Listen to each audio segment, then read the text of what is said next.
Hello दोस्तों, नमस्कार। स्वागत है आपका सोनी एजुकेशन चैनल में। दोस्तों, आज हम पढ़ने वाले हैं आरबीएससी बुक क्लास 8 हमारा राजस्थान, अध्याय 8 जन जागरण एवं सामाजिक सुधार हेतु राजकीय प्रयास। इसके पहले 7 चैप्टर कंप्लीट हो चुके हैं। अगर आपने नहीं देखे हैं तो आप प्ले लिस्ट में जाकर देख सकते हैं। 6, 7, 8 ये तीनों ही क्लासें कंप्लीट हो जाएगी। 6, 7 की तो कंप्लीट है और प्लेलिस्ट भी डली हुई है, आप चाहें तो जाकर देख सकते हैं। दोस्तों, यह राजस्थान जीके के लिए बहुत ही अच्छे क्वेश्चंस हैं, क्योंकि इसी में से ही क्वेश्चंस लिए जाते हैं और इससे हट के मुझे नहीं लगता कि कुछ क्वेश्चन आएंगे। हाँ, करंट के हो सकते हैं, लेकिन जीके के हिसाब से बेहतरीन, राजस्थान जीके के हिसाब से बहुत ही अच्छी किताबें हैं। इसमें आपको अलग से भटकने की ज़रूरत नहीं है। पहला प्रश्न हम देखेंगे, भूदान आंदोलन की शुरुआत कब और किसके द्वारा हुई? विनोबा भावे ने 18 अप्रैल 1951 को तेलंगाना के एक छोटे से गांव तिरुचिरापल्ली में एक जमीन का टुकड़ा दान करके इसकी शुरुआत की थी। नेक्स्ट है, भूदान आंदोलन का मुख्य उद्देश्य क्या है? जमीनी स्वामित्व की विषमता को दूर करना।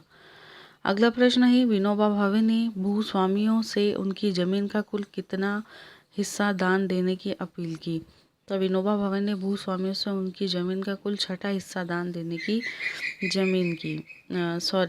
अपील की। भूस्वामी यानी कि जिसके पास जमीन थी, उनको कहा गया कि आप अपनी जमीन का 6ठा हिस्सा दान करें। नेक्स्ट है, भूदान आंदोलन के अंतर्गत भूदान में प्राप्त जमीन का लगभग कितना हिस्सा समाज के वंचित वर्ग व आदिवासी भूमिहीनों को? अब भूदान आंदोलन से प्राप्त हुई भूमि, भूस्वामियों ने जब भूमि दान की तो उसमें से कितना हिस्सा समाज के वंचित वर्ग और आदिवासियों को बांटने में किया गया? तो 1/3 भाग किया गया। अगला प्रश्न है, विनोबा भावे की अपील पर राजस्थान के किस जिले में भूदान प्रारंभ किया? यानी कि सर्वप्रथम किस जिले में भूदान और दिया गया? नागौर जिले में। नेक्स्ट है, राजस्थान ग्राम दान अधिनियम कब पारित हुआ? सन 1971 में। अगला प्रश्न है, राजस्थान में काश्तकारी अधिनियम कब लागू हुआ? सन 1955 में। नेक्स्ट है, राजस्थान भू राजस्व अधिनियम कब लागू हुआ? तो राजस्थान भू राजस्व अधिनियम सन 1956 में लागू हुआ। अगला प्रश्न है, संविधान के किस अनुच्छेद के अंतर्गत छुआछूत अस्पृश्यता को दंडनीय अपराध घोषित किया गया है? तो अनुच्छेद 17 में। ये एग्जाम में कई बार पूछा जा चुका है। अगला प्रश्न है, अस्पृश्यता उन्मूलन के लिए भारत सरकार ने कौन सा अधिनियम लागू किया? नागरिक अधिकार संरक्षण 1955 लागू किया है अस्पृश्यता उन्मूलन के लिए। इसके पहले इस अधिनियम को अस्पृश्यता अपराध अधिनियम 1955 के नाम से जाना जाता था, लेकिन अब नाम चेंज करके नागरिक अधिकार संरक्षण अधिनियम 1955 बताया गया है। राजस्थान सरकार ने राज्य में अस्पृश्यता अधिनियम कब लागू किया? 1955 में। नेक्स्ट है, अनुसूचित जाति जनजाति अत्याचार के विरोध हेतु केंद्र सरकार द्वारा कौन सा कानून लागू किया गया? अनुसूचित जाति जनजाति निरोधक कानून 1989। अगला प्रश्न है, किसने कहा कि आप किसी भी राष्ट्र में महिलाओं की स्थिति को देखकर उस राष्ट्र की हालत बता सकते हैं? पंडित जवाहरलाल नेहरू ने। नेक्स्ट है, 2011 के आंकड़ों के अनुसार राजस्थान में महिला साक्षरता दर कितने प्रतिशत रही? तो 2011 के आंकड़ों के अनुसार 52.12% राजस्थान में महिला साक्षरता की दर रही है। इसी प्रकार से राजस्थान में सन 1951 में महिला साक्षरता दर कितने प्रतिशत रही है? तो 2.51% बताई है। नेक्स्ट है, राजस्थान राज्य महिला आयोग का गठन राज्य सरकार द्वारा कब किया गया? 15 मई 1999 को। नेक्स्ट है, राज्य महिला आयोग में कितने अध्यक्ष व कितने सदस्य होते हैं? तो राज्य महिला आयोग में 1 अध्यक्ष और 3 सदस्य होते हैं। अगला प्रश्न है, राज्य महिला आयोग में अध्यक्ष का कार्यकाल 3 वर्ष का होता है। महिला को रोजगार देने एवं आर्थिक रूप से आत्मनिर्भर बनाने हेतु कौन सा कार्यक्रम चलाया जा रहा है? तो महिला स्वयं सहायता समूह कार्यक्रम चलाया जा रहा है कि वे खुद से रोजगार प्राप्त कर सके, आर्थिक रूप से सक्षम बन सके और खुद आत्मनिर्भर बन सके। किस कार्यक्रम के अंतर्गत 10 से 20 महिलाएं स्वयं अपने निर्णय लेकर एक समूह बनाती हैं? महिला स्वयं सहायता समूह में, है ना। एक तो उन्हें रोजगार प्राप्त होगा, आर्थिक रूप से दूर होंगे, आर्थिक तंगी दूर होगी, आत्मनिर्भर बनेंगे। तो इसके लिए क्या करते हैं महिलाएं, 10 से 20 महिलाएं अपना समूह बनाकर कार्य शुरू करती हैं। तो इसे कहेंगे महिला स्वयं सहायता समूह कार्यक्रम। महिला को घरेलू हिंसा से संरक्षण और तुरंत राहत देने के उद्देश्य से भारत सरकार द्वारा कौन सा अधिनियम लागू किया गया? महिला घरेलू हिंसा निरोधक अधिनियम 2005। नेक्स्ट है, राजस्थान में महिला घरेलू हिंसा अधिनियम 2005 के तहत कौन से अधिकारियों को नियुक्त किया गया? तो महिला घरेलू हिंसा अधिनियम के तहत महिला एवं बाल विकास के सभी उप निदेशकों, बाल विकास परियोजना अधिकारियों, प्रचेताओं को संरक्षण अधिकारी नियुक्त किया गया।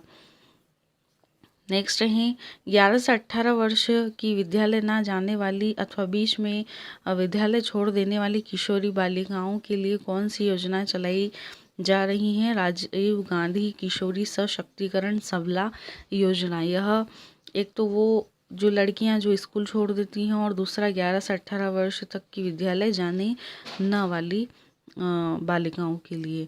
बेटी बचाओ बेटी पढ़ाओ की शुरुआत कब की गई? वर्ष 2015 में।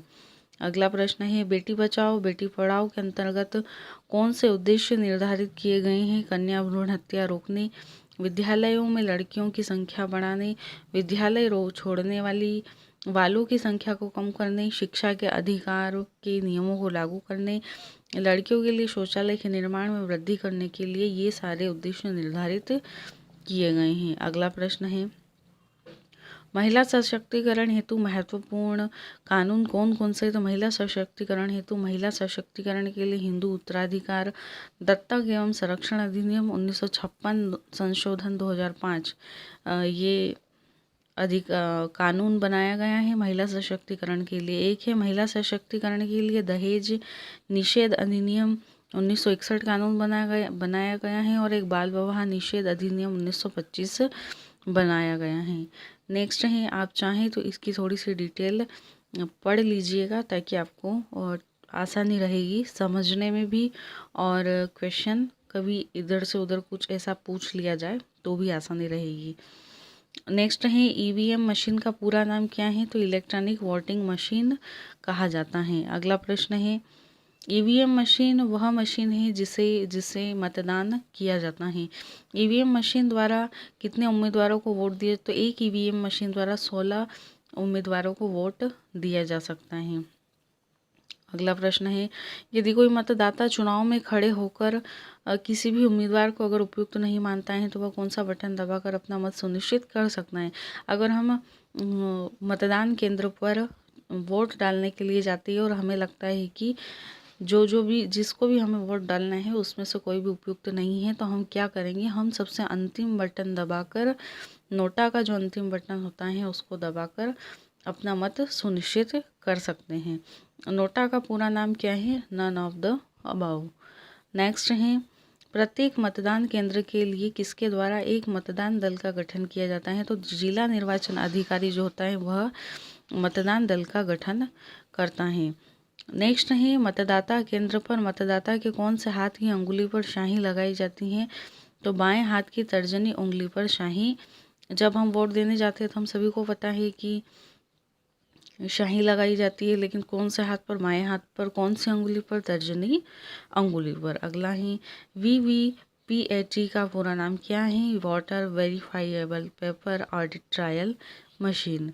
नेक्स्ट है, राजस्थान के किस क्षेत्र में मजदूरों एवं किसानों ने अपनी मजदूरी से संबंधित सरकारी रिकॉर्ड की प्रतियां मांगने के लिए संघर्ष किया? तो राजसमंद जिले की भीम तहसील के देवडुंगरी गांव ने वहां के मजदूरों एवं किसानों ने अपनी मजदूरी से संबंधित रिकॉर्ड मांगने के लिए संघर्ष किया था राजसमंद जिले के भीम तहसील के देवडुंगरी गांव में। भारत सरकार द्वारा सूचना का अधिकार अधिनियम कब लागू किया गया? 2005 में। शिक्षा को सरल एवं सुलभ बनाने के उद्देश्य से भारत सरकार द्वारा कौन सा अधिनियम बनाया गया? निःशुल्क और अनिवार्य बाल शिक्षा का अधिकार अधिनियम 2009।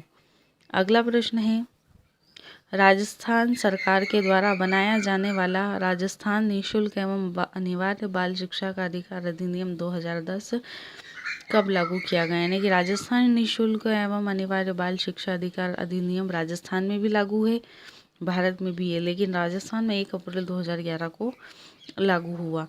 किस अधिनियम के अंतर्गत 6 से 14 वर्ष आयु वर्ग के बच्चे निःशुल्क एवं अनिवार्य प्रारंभिक शिक्षा का प्रावधान दिया गया है? किस अधिनियम के अंतर्गत, जिसमें 1 से 8 तक के बच्चे शामिल रहेंगे? तो निःशुल्क और अनिवार्य बाल शिक्षा का अधिकार अधिनियम, इसमें 6 से 14 वर्ष के बच्चों को निःशुल्क शिक्षा देने का प्रावधान है। यह एग्जाम में कई बार पूछा जा चुका है।